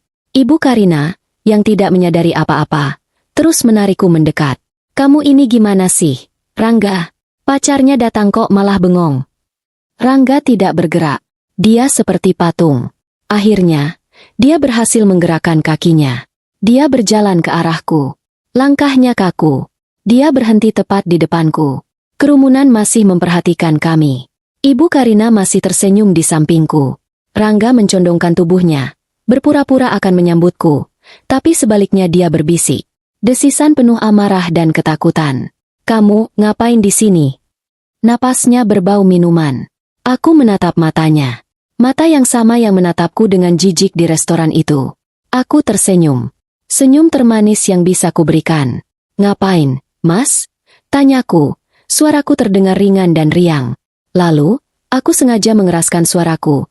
Cukup agar Ibu Karina, Pak Damar yang baru saja bergabung, dan beberapa kerabat terdekat bisa mendengar. Tentu saja aku datang. Mas, kan kita mau kasih Kabar gembira, buat keluarga. Aku mengucapkan kata, kabar gembira, dengan penekanan yang ceria. Reaksinya instan. Ibu Karina bertepuk tangan sekali. Tuh kan, ayah, benar kata ibu. Ya ampun.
Ibu nggak sabar.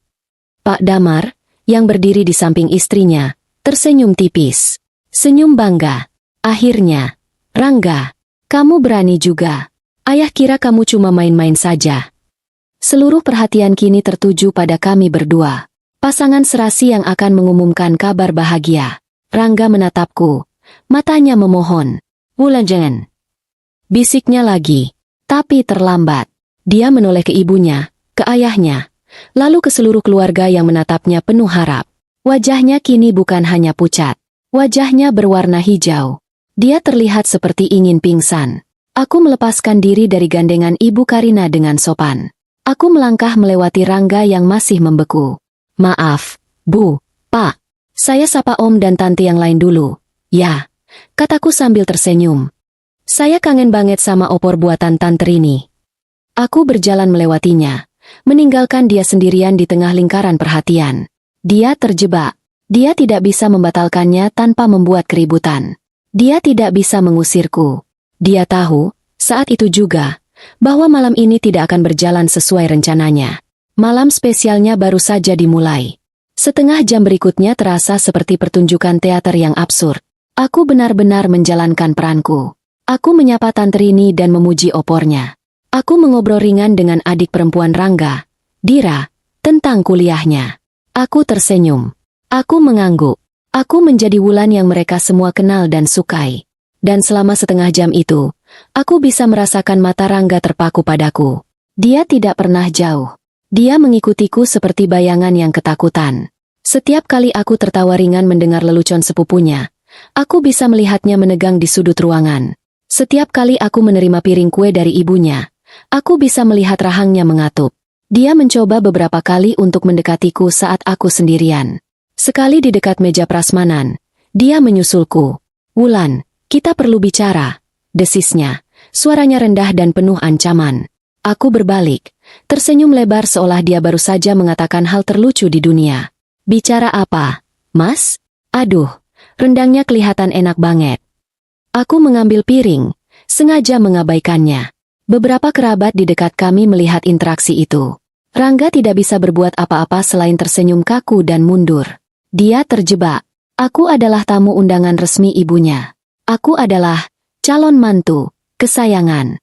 Jika dia membuat keributan, jika dia mengusirku, dia harus menjelaskan alasannya. Dan menjelaskan alasannya berarti membuka kotak Pandora kebohongannya di depan seluruh keluarga besarnya. Dia tidak bisa mengambil risiko itu. Belum. Ayo, ayo, semuanya. Makan malam sudah siap. Suara Ibu Karina menggelegar, memecah obrolan. Ayo kumpul di meja makan utama. Yang muda-muda, tolong ambilkan kursi lagi, ya. Ini dia, momen utamanya. Rumah itu memiliki ruang makan yang besar dengan meja kayu jati panjang yang bisa menampung 20 orang. Keluarga inti, termasuk aku, duduk di sana. Pak Damar, sebagai kepala keluarga, duduk di ujung meja. Ibu Karina di ujung lainnya. Aku, tentu saja, ditempatkan di posisi kehormatan. Tepat di sebelah Rangga. Rangga duduk di kursi di sebelahku dengan gerakan kaku. Dia seperti robot yang baterainya hampir habis. Dia tidak berani menatapku. Dia hanya menatap piring kosongnya. Suasana di meja makan itu ramai. Keluarga besar yang sudah lama tidak bertemu saling bertukar cerita. Tawa terdengar dari ujung ke ujung. Jadi, Rangga, seorang paman yang berkumis tebal berseru dari seberang meja. Ulang tahun keberapa ini? 28, ya? Wah, sudah waktunya. Kapan nih sebar undangan? Rangga tersedak air putih yang baru diminumnya. Dia terbatuk hebat. Ibu Karina tertawa senang. Sabar, Mas Bima. Itu dia, kabar gembiranya malam ini. Kita tunggu saja nanti setelah makan. Rangga batuk lebih keras. Wah, wah, sahut paman itu lagi. Akhirnya, ayahmu ini pasti senang sekali. Ya kan, Damar? Pak Damar, ayahnya Rangga, adalah pria yang pendiam tapi berwibawa. Dia menatap putranya dengan ekspresi yang sulit diartikan. Ada kebanggaan di sana, tapi juga sorot mata yang tajam. Dia bukan orang yang mudah dibodohi. Ayah bangga sekali, kata Pak Damar. Suaranya berat dan pelan, tapi langsung membuat seluruh meja hening. Kamu akhirnya mau serius. Apalagi, ayah dengar kamu juga mau dipromosikan pimpin proyek besar di kantor. Ini dia. Pintu kebohongan kedua telah dibuka. Seluruh mata kini tertuju pada Rangga. Menunggu konfirmasi sang pahlawan. Rangga menelan ludah. Keringat mulai terlihat di pelipisnya. Meskipun ruangan itu ber-AC. Iya, yah, katanya. Suaranya serak. Proyek-proyeknya besar. Klien dari luar. Jadi dia sibuk sekali. Dia memberikan jawaban berbelit-belit yang sama seperti yang selalu dia berikan padaku. Tapi malam ini, di depan ayahnya yang seorang pengusaha sukses, aku tahu Pak Damar punya bisnis ekspor-impor furnitur. Jawaban itu terdengar sangat lemah. Proyek apa itu? Tanya Pak Damar lagi. Nadanya santai, tapi matanya tajam. Klien dari mana? Sektor apa? Konsultan itu kan harus spesifik. Rangga membeku.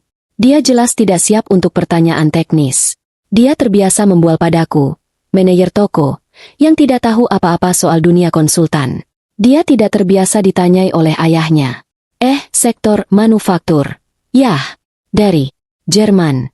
Jawabnya asal. Jerman? Siapa namanya? Perusahaan apa? Ayah banyak kenalan di Kadin Jerman. Tembak Pak Damar lagi. Rangga benar-benar panik. Wajahnya memucat lagi. Nanti Rangga ceritain detailnya. Yah, ini rahasia perusahaan. Nggak enak diomongin di depan banyak orang. Sebuah alasan yang payah. Pak Damar menatapnya lama. Sangat lama.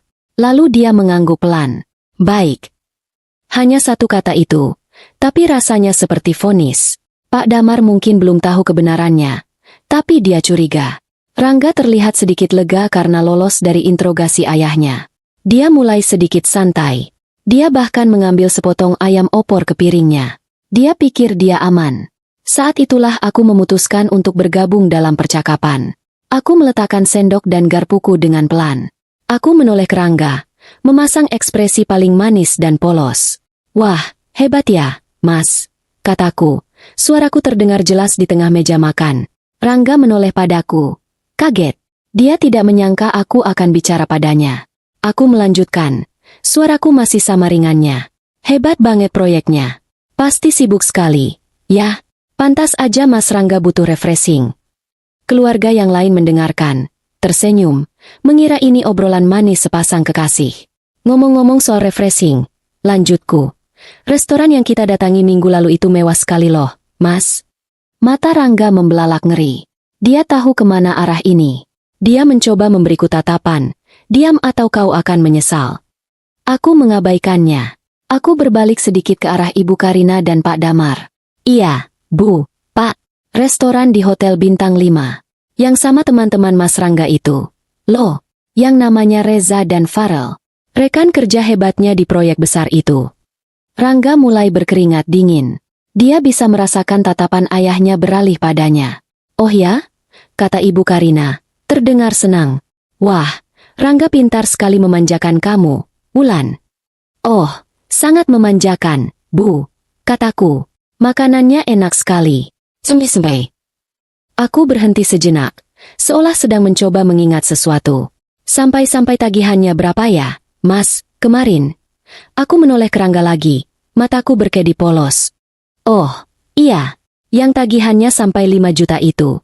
Loh, hening. Suara denting sendok paman berkumis tadi yang jatuh ke piring terdengar sangat keras. Pak Damar, yang sedang memegang gelas air putih, berhenti di tengah gerakan. Dia meletakkan gelasnya perlahan. 5 juta? Ulang Pak Damar, suaranya datar. Untuk makan malam? Bertiga. Berlima, Pak. Koreksiku sambil tersenyum. Saya, Mas Rangga, Mas Reza, Mas Farel, dan satu lagi teman mereka. Tapi yang 3 orang temannya Mas Rangga itu, mereka pulang duluan. Katanya ada urusan mendadak. Aku menceritakan versi yang sedikit diubah. Aku tidak mau terlihat menyedihkan. Aku hanya menyajikan fakta yang memberatkan.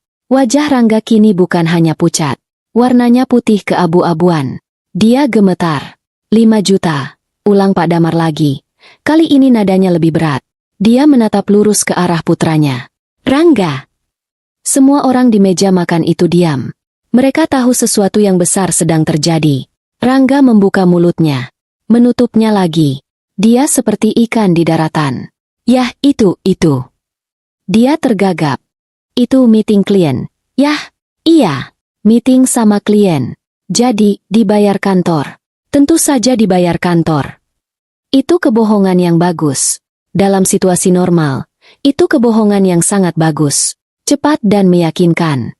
Tapi tidak malam ini. Karena aku tahu sesuatu yang dia tidak tahu. Aku tahu apa yang akan terjadi 5 menit lagi. Aku melirik jam di dinding.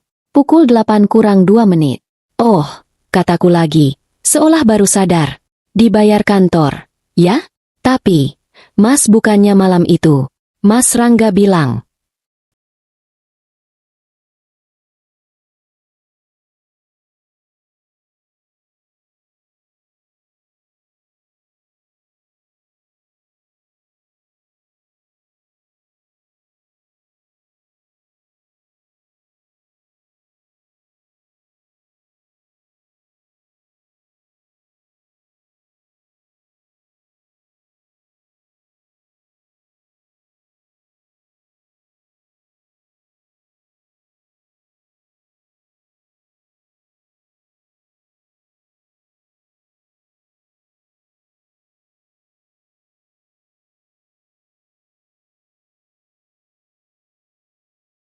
Rangga menatapku, matanya melotot, penuh peringatan.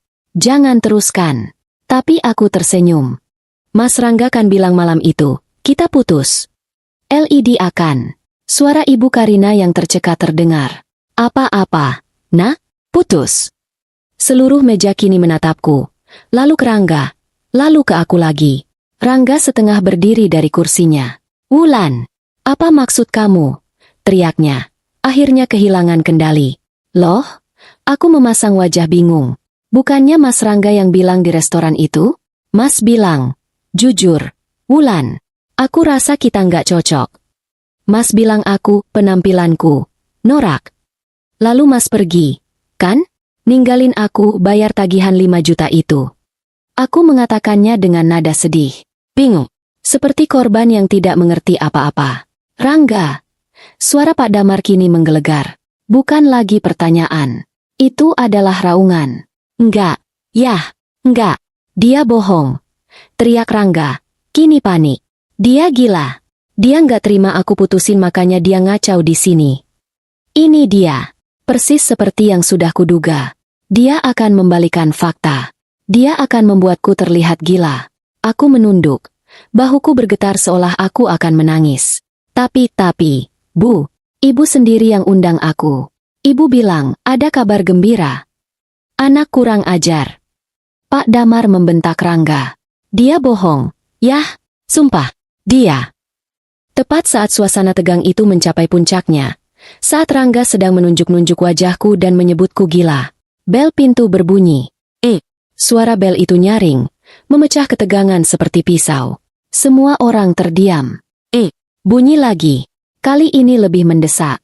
Ibu Karina, yang masih syok, menatap suaminya. Siapa itu? Biar bibi yang buka, kata seorang tante. Enggak, kata Ibu Karina, berusaha menguasai diri. Dia berdiri, merapikan gamisnya yang kusut. Biar ibu saja. Sekalian mendinginkan kepala. Dia berjalan pelan keluar dari ruang makan, menuju pintu depan. Rangga masih berdiri, napasnya terengah-engah.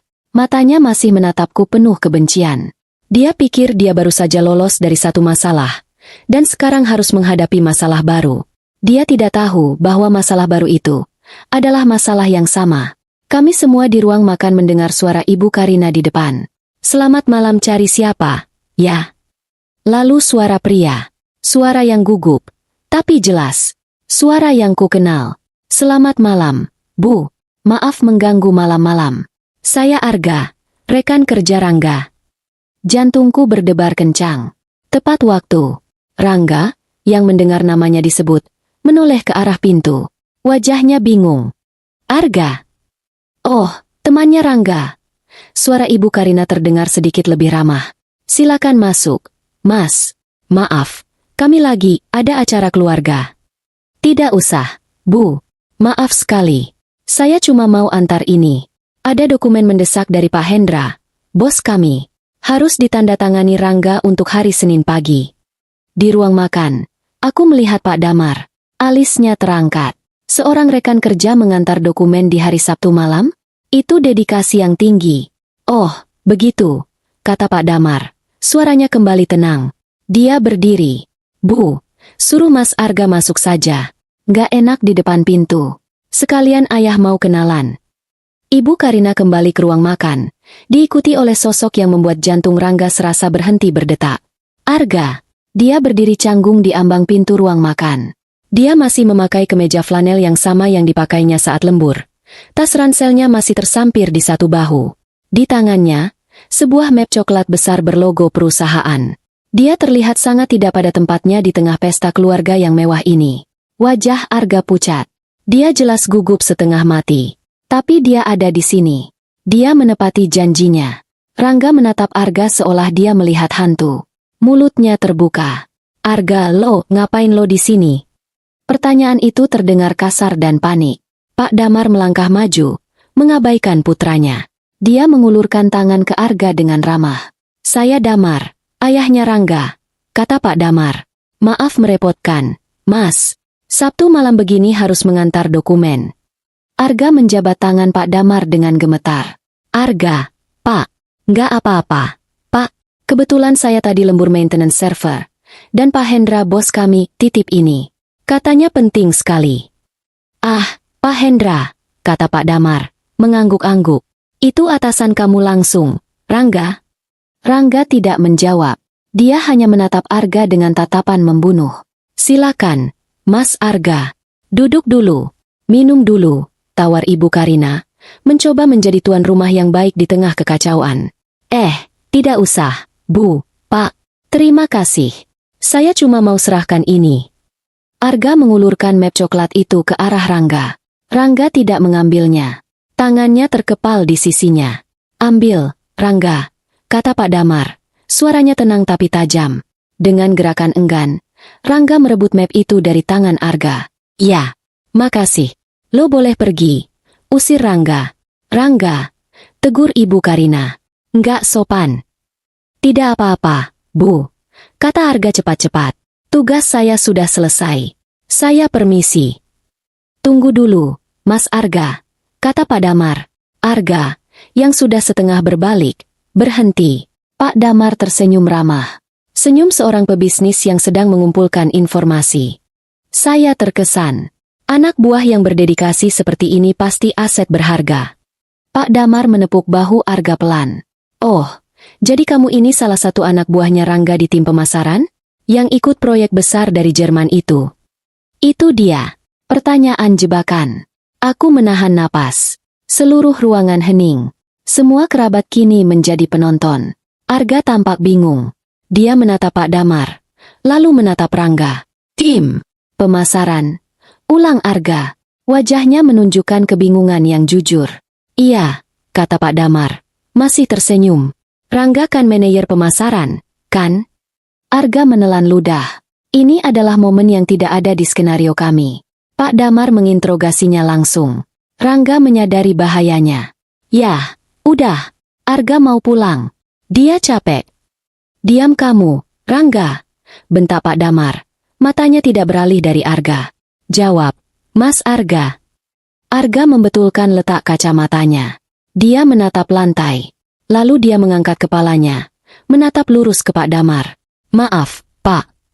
Suaranya kecil, tapi terdengar jelas di ruangan yang sunyi itu. Tim pemasaran ada di lantai 5. Kami di lantai 3. Lantai 3? Ulang Pak Damar. Senyumnya mulai luntur. Iya, Pak, kata Arga. Saya dari tim IT. Departemen Teknologi Informasi. Kamu IT? Iya, Pak. Dan maaf, Pak. Arga menoleh ke Rangga, yang wajahnya kini dipenuhi keringat. Rangga kan bukan manajer pemasaran, Pak. Hening. Hening yang begitu pekat. Aku bisa mendengar detak jantungku sendiri. Dia bukan manajer pemasaran. Suara Ibu Karina bergetar. Arga menggeleng pelan. Bukan, Bu. Lalu dia apa? Tanya Pak Damar. Suaranya kini sangat pelan. Dingin. Rangga mengambil satu langkah mundur. Dia terlihat seperti ingin kabur. Jangan jawab. Ga. Teriak Rangga. Ini bukan urusan lo. Pergi lo dari sini. Rangga. Raung Pak Damar. Pak Damar berbalik penuh menghadap Arga. Dia apa? Mas Arga? Saya ayahnya. Saya berhak tahu. Arga menarik napas panjang. Dia terlihat sangat menyesal harus melakukan ini. Rangga. Asisten administrasi di departemen kami, Pak. Di bawah Pak Hendra. Asisten administrasi. Dua kata itu menggantung di udara. Paman berkumis tadi tersedak kuah opornya. Tante Rini menutup mulutnya. Dira, adik Rangga, menatap kakaknya dengan tidak percaya. Ibu Karina terhuyung. Dia memegang sandaran kursi untuk menopang tubuhnya. Asisten administrasi, bisiknya, matanya berlinang air mata. Tapi dia bilang proyek besar promosi. Itu bohong, Bu, kata Arga pelan. Maaf. Dia melanjutkan, suaranya penuh rasa bersalah tapi tegas. Justru maaf, Pak, Bu, dokumen yang saya bawa ini surat pemecatan Rangga. Jika tadi hening, sekarang rasanya seperti semua oksigen tersedot keluar dari ruangan. Surat pemecatan. Ulang Pak Damar. Iya, Pak. Masa percobaannya habis hari Senin. Kinerjanya dianggap tidak memenuhi syarat. Dia sudah dapat 2 surat peringatan sebelumnya. Ini yang ketiga. Peringatan kenapa? Tanya Pak Damar. Suaranya nyaris tak terdengar. Salah input data payroll, Pak. Dan memalsukan tanda tangan Pak Hendra untuk reimburse bensin. Cukup sudah. Semua kebohongan. Semua bualan. Semua kesombongan. Hancur lebur dalam 30 detik di depan seluruh keluarga besarnya. Rangga tidak berteriak lagi. Dia hanya berdiri di sana, gemetar. Map coklat di tangannya jatuh ke lantai. Kertas-kertas berhamburan. Surat pemutusan hubungan kerja. Terbaca di kop surat yang paling atas. Semua mata tertuju pada kertas-kertas itu. Lalu pada Rangga. Rangga menatap ayahnya, ibunya, lalu sepupu-sepupunya. Wajah mereka bercampur aduk antara syok, kasihan, dan jijik. Dan kemudian, dia menatapku. Aku masih duduk di kursiku. Aku tidak bergerak. Aku tidak tersenyum. Aku hanya menatapnya. Dia akhirnya mengerti. Dia mengerti bahwa ini bukan kebetulan. Kedatanganku. Pertanyaanku soal tagihan 5 juta. Kedatangan Arga. Semuanya. Dia sadar bahwa aku tahu. Aku sudah tahu segalanya. Bahkan sebelum aku melangkahkan kaki ke rumah ini. Kebencian di matanya tergantikan oleh sesuatu yang lain. Kengerian. Kesadaran penuh bahwa dia telah menghina dan meremehkan orang yang salah. Kamu. Desisnya padaku. Ini semua rencanamu. Aku tidak menjawab. Arga, melihat tugasnya sudah selesai dan suasana menjadi sangat tidak nyaman, mulai melangkah mundur. Pak, Bu, saya permisi dulu, katanya pelan. Maaf sudah mengganggu. Tidak ada yang menjawabnya. Mereka semua masih terpaku pada kehancuran di depan mata mereka. Arga berbalik dan cepat-cepat keluar dari rumah itu. Dan tinggallah kami. Keluarga yang hancur. Dan aku, sang katalis. Ruangan itu sepi. Sangat sepi. Suara Arga yang pamit diri beberapa detik lalu seolah masih menggema, meninggalkan jejak ketidaknyamanan yang pekat. Map coklat itu tergeletak di lantai, di antara remah-remang pesta. Kertas-kertas putih berisi rincian kebohongan Rangga berhamburan di atas keramik marmer yang dingin. Surat pemutusan hubungan kerja. Asisten administrasi. Pemalsuan tanda tangan. Setiap kata itu adalah paku yang menancap di peti mati reputasi Rangga. Semua mata paman, tante, sepupu, dan kedua orang tuanya, tertuju pada tumpukan kertas itu. Lalu, perlahan, semua mata itu beralih ke Rangga. Dia masih berdiri di sana, gemetar hebat. Dia tidak lagi berkeringat. Wajahnya kini sepucat dinding di belakangnya. Dia menatap tumpukan kertas itu, lalu menatapku. Aku masih duduk tenang di kursiku. Sendok dan garpu di tanganku sudah kutaruh dengan rapi di atas piring yang isinya nyaris tak tersentuh. Mata Rangga menyipit. Kengerian di wajahnya perlahan tergantikan oleh sesuatu yang lain. Sesuatu yang buruk, yang hitam. Kebencian murni. Dia akhirnya sadar, di tengah kehancurannya, bahwa ini bukanlah kebetulan. Kamu. Desisnya. Suaranya serak dan rendah. Ini semua rencanamu. Dia menuduhku. Di depan semua orang, dia tidak menyangkal kebohongannya. Dia tidak memohon ampun pada ayahnya. Dia menunjukku sebagai biang keladi. Pak Damar menoleh ke arahku. Wajahnya kaku, sulit dibaca. Ibu Karina menatapku dengan mata sembab. Ekspresinya campur aduk antara bingung, dikhianati, dan mungkin sedikit harapan. Harapan bahwa ini semua adalah mimpi buruk.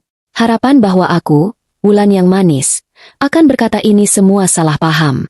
Rangga melihat tatapan ibunya. Dia melihat celah. Iya, Bu. Yah. Suaranya tiba-tiba meninggi, histeris. Kalian lihat, kan? Dia yang bawa orang itu ke sini. Arga itu temannya. Dia benci sama aku karena aku putusin dia. Dia nggak terima. Dia mau hancurin aku. Dia kembali ke narasi andalannya. Aku adalah mantan pacar gila. Dia menunjuk wajahku. Dia bohong. Semuanya bohong. Surat itu palsu. Dia dan Arga mereka sekongkol. Mereka. Cukup, Rangga. Suara ayahnya memotong ucapannya seperti pisau bedah. Dingin. Ejem. Tanpa emosi. Pak Damar bahkan tidak menatapnya. Dia menatap kertas-kertas di lantai. Kop surat perusahaanmu. Tanda tangan Pak Hendra, yang aku kenal di asosiasi pengusaha. Ini bukan palsu. Tapi, yah. Diam. Pak Damar akhirnya mengangkat kepalanya. Dia tidak menatap Rangga. Dia menatapku. Matanya yang tajam dan lelah itu menyorot lurus ke mataku.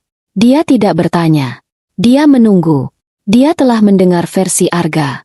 Dia telah mendengar versi putranya. Sekarang, dia ingin mendengar versiku. Seluruh ruangan menunggu. Aku menarik napas pelan. Aku tidak berdiri. Aku tetap duduk, menjaga posisiku. Aku tidak ingin terlihat agresif. Aku hanya ingin terlihat jujur. Aku membalas tatapan Pak Damar. Dan soal kabar gembira, kataku. Suaraku terdengar jelas di ruangan yang sunyi itu. Rangga terkesiap. Dia pasti lupa soal itu. Aku melanjutkan. Suaraku tenang dan tidak bergetar. Kabar gembiranya adalah... Aku berhenti sejenak, menoleh ke Ibu Karina yang menahan tangisnya. Kabar gembiranya adalah apa yang saya katakan tadi benar, Bu. Benar apa? Bisik Ibu Karina. Kabar gembiranya adalah Mas Rangga memang memutuskan saya di restoran mewah itu minggu lalu. Tepat di hari dia membual pada teman-temannya bahwa dia akan dipromosikan. Aku tidak menatap Rangga. Aku menatap kedua orang tuanya.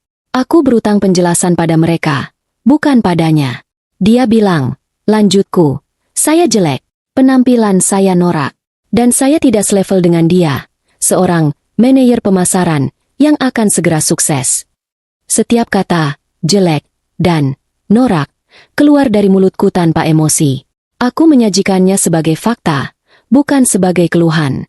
Dan kabar gembira terakhir, kataku, kini suaraku sedikit bergetar, bukan karena sedih, tapi karena mengingat penghinaan itu. Kabar gembiranya adalah, dia pergi begitu saja, meninggalkan saya untuk membayar tagihan makan malam, perayaannya. Tagihan sebesar 5 juta rupiah sendirian. Dengan teman-temannya yang menertawakan saya. Aku selesai. Aku telah mengatakan kebenaranku. Hening. Ibu Karina menutup mulutnya dengan kedua tangan. Isak tangisnya yang tertahan kini meledak menjadi jeritan pilu. Ya Allah, Rangga, anakku, kenapa kamu ya Allah? Pak Damar memejamkan matanya. Hanya itu. Tapi aku bisa melihat urat di lehernya menegang. Dira, adiknya, menatapku dengan mata ngeri. Mbak Wulan dia beneran lakuin itu. Aku hanya mengangguk pelan. Semua benteng pertahanan Rangga hancur. Tidak ada lagi narasi. Mantan pacar gila. Tidak ada lagi narasi. Surat palsu. Yang tersisa hanyalah kebenaran yang telanjang dan buruk rupa. Dia seorang pembohong. Dia seorang penipu. Dan dia seorang pengecut yang kejam. Dia menatapku. Wajahnya kini merah padam. Bukan lagi pucat. Merah karena amarah yang tak terkendali. Amarah seorang anak kecil yang mainannya direbut. Amarah seorang pecundang yang ketahuan. Dia sudah tidak peduli lagi pada ayahnya. Tidak peduli pada ibunya yang menangis. Dia hanya peduli padaku. Orang yang telah meruntuhkan istana pasirnya. Semua ini gara-gara kamu. Dia tidak berteriak. Dia meraung. Suara itu keluar dari dalam dadanya. Penuh kebencian. Dia menunjuk lurus ke wajahku. Dasar perempuan gak tahu diri. Aku sedikit tersentak. Tapi aku tidak bergerak dari kursiku. Kamu pikir kamu siapa? Hah? Datang ke rumahku. Menghancurkan pestaku. Menghancurkan hidupku. Rangga, jaga mulutmu. Bentak Pak Damar. Akhirnya berdiri. Diam. Yah, ayah nggak tahu apa-apa. teriak Rangga. Kini berani melawan ayahnya. Dia sudah gila. Perempuan ini. Dia yang licik. Dia yang jahat. Dia melihat sekeliling, mencari sesuatu untuk dilampiaskan. Matanya tertuju pada gelas air putih di depannya. Gelas yang tadi dia pakai untuk batuk. Dengan satu gerakan cepat, dia menyambar gelas itu. Rangga, jangan, jerit ibunya. Dia tidak melemparkannya ke arahku. Dia tidak sejauh itu. Tapi dia melemparkannya ke dinding di belakangku. Praaang. Suara kaca pecah memekakan telinga. Semua orang menjerit. Tante Rini memekik. Paman Bima refleks berdiri. Serpihan kaca berhamburan. Beberapa mengenai punggung kursiku. Air membasahi dinding, menetes ke lantai marmer, bercampur dengan kertas-kertas pemecatannya. Rangga berdiri di sana, terengah-engah. Dadanya naik turun. Matanya liar. Dia melihat apa yang baru saja dia lakukan. Dia melihat pecahan kaca. Dia melihat wajah ngeri keluarganya. Dan dia sadar, tidak ada jalan kembali. Dia telah menghancurkan segalanya. Dia tidak mengatakan apa-apa lagi. Dengan satu gerakan kasar, dia mendorong kursinya ke belakang. Kursi kayu jati yang berat itu terguling ke lantai dengan suara gedebuk yang keras. Dia berbalik. Dan dia lari. Bukan berjalan. Bukan kabur. Dia lari. Dia lari keluar dari ruang makan, mendorong beberapa sepupunya yang menghalangi jalan. Dia lari melintasi ruang tamu, menuju pintu depan. Kami semua hanya bisa terpaku, mendengarkan suara langkah kakinya yang panik di lantai. Dan kemudian, brak, suara pintu depan yang dibanting begitu keras. Rasanya seperti seluruh rumah bergetar. Vas bunga di meja sudut sampai terjatuh. Lelzi, sunyi yang lebih pekat dari sebelumnya. Sunyi yang hanya diisi oleh suara isak tangis Ibu Karina yang putus asa, dan suara air yang menetes dari dinding tempat gelas itu pecah. Rangga telah pergi. Keheningan setelah pintu itu dibanting terasa berat dan memalukan. Rasanya berlangsung selamanya. Aku masih duduk di kursiku. Pecahan kaca ada di lantai tidak jauh dari kakiku. Opor ayam di atas meja sudah mendingin. Pesta ulang tahun telah berubah menjadi sebuah pemakaman reputasi. Tidak ada yang tahu harus berkata apa. Para paman dan tante saling pandang. Jelas sekali ingin segera pergi dari situasi yang sangat tidak nyaman ini. Yang pertama bergerak adalah Dira, adik perempuan Rangga. Dia berjalan ke arah ibunya, yang kini menangis terseduh-seduh di bahu Pak Damar. Pak Damar sendiri hanya berdiri kaku, matanya terpejam, wajahnya menahan amarah dan malu yang luar biasa. Lalu, sesuatu yang tak terduga terjadi. Ibu Karina melepaskan diri dari pelukan suaminya. Matanya merah dan bengkak.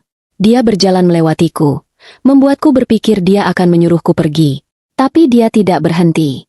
Dia berjalan ke tumpukan kertas di lantai. Tangan gemetarnya memungut satu lembar kertas. Surat peringatan pertama. Dia membacanya sekilas. Lalu dia menjatuhkannya, seolah kertas itu beracun. Dia berbalik, dan dia berjalan ke arahku. Aku refleks berdiri. Ibu, maafkan saya. Saya rasa saya pamit dulu. Aku tidak bisa berada di sini. Ini adalah duka keluarga mereka. Aku sudah mencapai tujuanku. Jangan, nak. Suaranya parau. Dia berdiri di depanku. Dan dia melakukan sesuatu yang membuatku syok. Dia meraih kedua tanganku. Wulan, katanya. Air matanya kembali mengalir. Ibu yang minta maaf. Aku tertegun. Ibu yang minta maaf. Atas nama Rangga. Ibu minta maaf. Ibu nggak tahu. Ibu nggak tahu kalau dia jadi anak seperti itu. Dira, adiknya, kini berdiri di samping ibunya. Matanya juga merah. Mbak Wulan maafin Mas Rangga. Ya, dia jahat banget sama, Mbak. Aku tidak tahu harus berkata apa. Aku datang untuk membongkar kebohongan. Aku tidak siap untuk ini. Aku tidak siap untuk kebaikan mereka. Ibu, Pak, ini bukan salah ibu atau bapak. Jelas ini salah kami. Suara Pak Damar tiba-tiba terdengar. Dia tidak lagi marah. Dia terdengar kalah. Kami yang gagal mendidiknya. Kami terlalu memanjakannya. Memberinya semua yang dia mau. Sampai dia pikir dia bisa berbohong dan merendahkan orang lain seenaknya. Dia berjalan ke arahku. Wulan, terima kasih. Aku menatapnya bingung. Terima kasih untuk apa, Pak? Terima kasih sudah membuka mata kami. Walaupun caranya pahit, tapi kami lebih baik tahu sekarang, daripada kami terus dibohongi. Terima kasih sudah menjadi perempuan yang kuat dan jujur. Aku kehabisan kata-kata. Ibu Karina mengeratkan genggamannya di tanganku. Wulan, jangan pergi dulu. Ya, nak, temani ibu. Dia menoleh ke arah kue ulang tahun besar di meja dessert. Kue Black Forest dengan lilin angka 28 yang belum sempat dinyalakan. Pestanya memang sudah hancur, bisik Ibu Karina. Tapi kuenya sayang kalau dibuang. Temani ibu makan kue, ya? Cuma 1 potong. Itu adalah permintaan paling aneh, paling menyedihkan, sekaligus paling tulus yang pernah ku dengar. Aku mengangguk pelan. Baik, Bu. Malam itu berakhir dengan cara yang surreal. Para kerabat pamit satu persatu dengan alasan mendadak. Tinggallah aku, Pak Damar, Ibu Karina, dan Dira. Duduk di ruang makan yang berantakan, di antara pecahan kaca dan sisa-sia makanan, makan kue ulang tahun dalam diam. Pak Damar memotong kue itu sendiri. Dia memberikannya padaku lebih dulu. Rasanya manis, tapi juga pahit. Aku tidak lama. Setelah menghabiskan potongan kecilku, aku pamit. Kali ini, mereka tidak menahanku. Ibu Karina memelukku erat di depan pintu. Hati-hati, nak, bisiknya. Dan lupakan Rangga. Kamu pantas dapat yang jauh lebih baik. Aku berjalan keluar dari gerbang rumah itu, merasa ringan. Beban di dadaku selama seminggu terakhir, beban 5 juta, beban hinaan, jelek, semuanya terangkat. Fitri sudah menungguku di pertigaan jalan. Lampu mobilnya menyala cemas. Begitu aku masuk ke mobil, aku tidak berkata apa-apa. Aku hanya menangis. Tapi ini tangisan yang berbeda. Ini bukan tangisan sakit hati. Ini tangisan kelegaan. Keesokan harinya, Minggu pagi, ponselku bergetar. Pesan dari Arga. Mbak Wulan, selamat pagi. Maaf mengganggu. Mbak, gak apa-apa semalam? Setelah saya pulang, gak ada masalah, kan? Aku tersenyum. Pria yang baik. Pagi, Arga. Aku gak apa-apa. Makasih banyak bantuannya. Kamu pahlawanku semalam. Balasannya datang cepat. Sama-sama, Mbak. Oh ya, sekadar info. Hari ini Rangga gak masuk kerja. Gak ada kabar sama sekali. Teleponnya mati. Pak Hendra makin marah. Tentu saja. Dia kabur. Seperti pengecut. 3 hari kemudian, di hari Rabu, Arga mengirim pesan lagi. Resmi dipecat. Mbak, per hari ini, Pak Hendra bilang makasih banget bantuannya sudah mengantarkan surat itu secara pribadi. Aku membaca pesan itu di tengah jam istirahat toko. Aku tidak merasa menang. Aku hanya merasa adil. 1 minggu kemudian, teror itu dimulai. Aku sedang menghitung stok barang saat ponselku bergetar. Nomor tak dikenal. Kamu pikir kamu menang? Hah? Aku langsung tahu itu siapa. Pesan lain masuk. Kamu hancurin hidupku. Kamu dan teman sialanmu itu. Pesan lain. Aku sumpahin kamu gak akan pernah bahagia. Perempuan jahat. Tanganku gemetar sejenak. Tapi kemudian aku teringat malam itu. Hinaan di restoran. Tangisan ibunya. Aku tidak takut. Aku hanya merasa jijik. Aku tidak membalas. Aku hanya menekan 1 tombol. Blokir. Setengah jam kemudian, pesan lain masuk. Dari nomor yang berbeda. Dia pasti membeli kartu perdana baru. Kenapa nggak balas? Hah? Takut kamu. Deser. Blokir. Itu terjadi 4 kali lagi selama 2 hari. Dia menelepon. Aku tolak. Dia mengirim SMS penuh makian. Aku blokir. Lalu, di hari ketiga, semuanya berhenti. 3 bulan berlalu. Musim hujan datang menggantikan kemarau. Toko retail tempatku bekerja akhirnya memberiku promosi. Bukan manajer abal-abal seperti yang dibualkan Rangga. Aku naik jadi area supervisor, membawahi 3 toko di wilayah Depok. Apartemen studioku sudah kuganti dengan apartemen 2 kamar yang lebih layak. Tagihan 5 juta itu sudah lama lunas, dan tabunganku mulai terisi kembali. Aku sedang minum kopi di sebuah kafe dekat kantor baruku. Cuaca di luar mendung. Terus, kataku sambil tertawa. Dia bilang servernya down gara-gara ada tikus gigit kabel.